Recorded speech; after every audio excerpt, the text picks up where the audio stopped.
I knew straight away, when it came to the point where I had to make the decision, there was only one decision that was.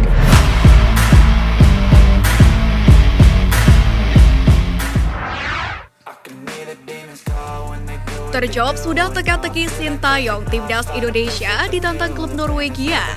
Timnas Indonesia U20 telah menggelar pemusatan latihan di Turki sejak 16 Oktober lalu. Selain berlatih, tim berjulukan Garuda Nusantara itu juga digeber dalam rangkaian uji coba di Turki. Marcelino Ferdinand dan kawan-kawan telah melahap 5 latih tanding di Turki dengan perolehan 3 kemenangan, sekali seri dan sekali kalah. Terbaru timnas Indonesia U20 akan melahap uji coba ke-6 dalam pemusatan latihan di Turki. Tim berjulukan Garuda Nusantara itu bakal ditantang tim Norwegia. Timnas Indonesia U20 akan berlatih tanding dengan Børum SK di Hane Hotel Football Pitch, Antalya pada Jumat 11 November pukul 20.00 waktu Indonesia Barat.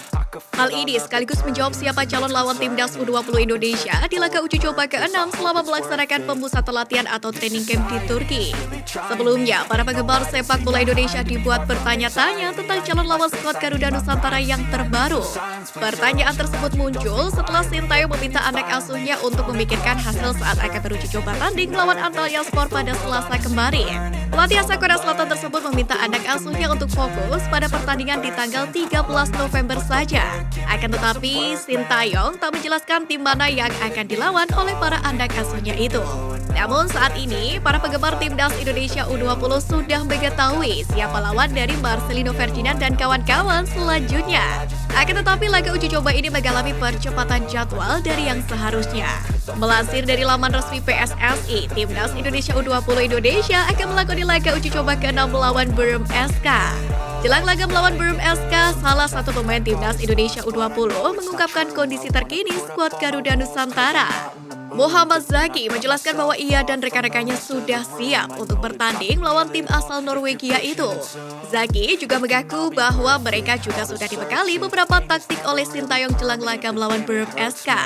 Ia pun berjanji akan tampil semaksimal mungkin agar mendapatkan kepercayaan dari Sintayong untuk berada di tim inti timnas U20 Indonesia. Dilema, Elkan Bagot pilih main di 16 besar Piala Liga Inggris atau Piala AFF 2022. Elkan Bagot tampaknya akan dihantui perasaan bimbang pada Desember mendatang. Pasalnya, bek keturunan Indonesia itu bakal hilang kesempatan untuk mentas di babak 16 besar Piala Liga Inggris 2022-2023 jika memilih bermain di Piala AFF 2022. Maklum saja jadwal kedua turnamen tersebut saling bertabrakan. Piala AFF 2022 sendiri akan digelar mulai 2 Desember hingga Januari 2023. Sedangkan babak 16 besar Liga Inggris 2022-2023 diketahui rencananya dijadwalkan pada 19 Desember. Ini tentu menjadi keputusan yang sulit bagi Elkan Bagot. Mengingat kans tampil di babak 16 besar Piala Liga Inggris 2022-2023 merupakan momen yang tidak akan mudah didapat. Terlebih, itu akan menjadi penampilan perdananya tampil di ajang tersebut melawan tim raksasa Premier League. Namun Elkan Bagot juga diyakini sulit melepas timnas Indonesia bertanding di Piala AFF 2022. Sementara itu pelatih Gillingham FC Neil Harris tentu tidak akan mudah melepaskan Elkan Bagot begitu saja. Mengingat Elkan Bagot saat ini telah menjadi pemain inti klub kasta keempat Liga Inggris itu. Ini pun menjadi PR besar Sintayong dalam menangani timnas Indonesia nantinya. Pria Korea Selatan itu perlu mencari cara agar Elkan Bagot bisa main dengan skuad Garuda di Piala AFF 2022. Sintayong pun juga harus mencari antisipasi jika Elkan Bagot tidak dilepas oleh klubnya, mengingat Piala AFF juga tidak masuk kalender FIFA. Untuk saat ini, Sintayong mungkin saja bisa mengandalkan kesempatan para pemain keturunan yang baru dinaturalisasi seperti Jordi Amat, Sandy Walsh, dan Saint Patinama. Namun secara resmi, ketiganya belum disumpah sebagai WNI hingga berita ini diturunkan. Umumkan skuad resmi pemain keturunan Indonesia bela Singapura di Piala AFF. Kabar mengejutkan datang dari rival timnas Indonesia yakni Singapura yang telah mengumumkan 29 pemainnya untuk berlaga di Piala AFF 2022. Dari nama yang terdaftar, terdapat pemain keturunan Indonesia yang bermain sebagai penyerang yakni Taufik Suparno. Diketahui Taufik Suparno telah menjadi perbincangan hangat sejak awal tahun. Namanya menjadi terkenal saat membela The Lions dalam turnamen mini Tri Nation di Stadion Nasional Singapura pada Maret lalu. Taufik sendiri memiliki darah Indonesia dari dari sang ayah, sementara ibunya warga asli Singapura. Pemain 26 tahun itu pun sudah debut bersama dengan timnas Singapura sejak 2015 silam.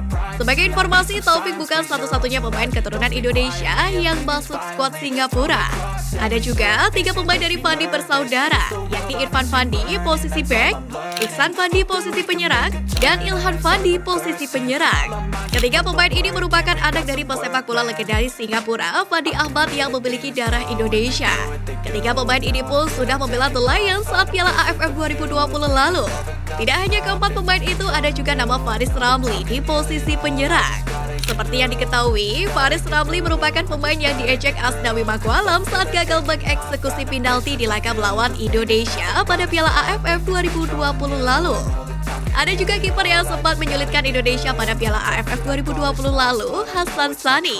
Sementara itu di Piala AFF 2022 sendiri, Singapura tergabung di grup B bersama dengan Vietnam, Malaysia, Laos, dan Myanmar. Untuk itu negara tetangga tersebut berpeluang bertemu timnas Indonesia di babak semifinal jika sama-sama melenggang dengan mulus di babak fase grup.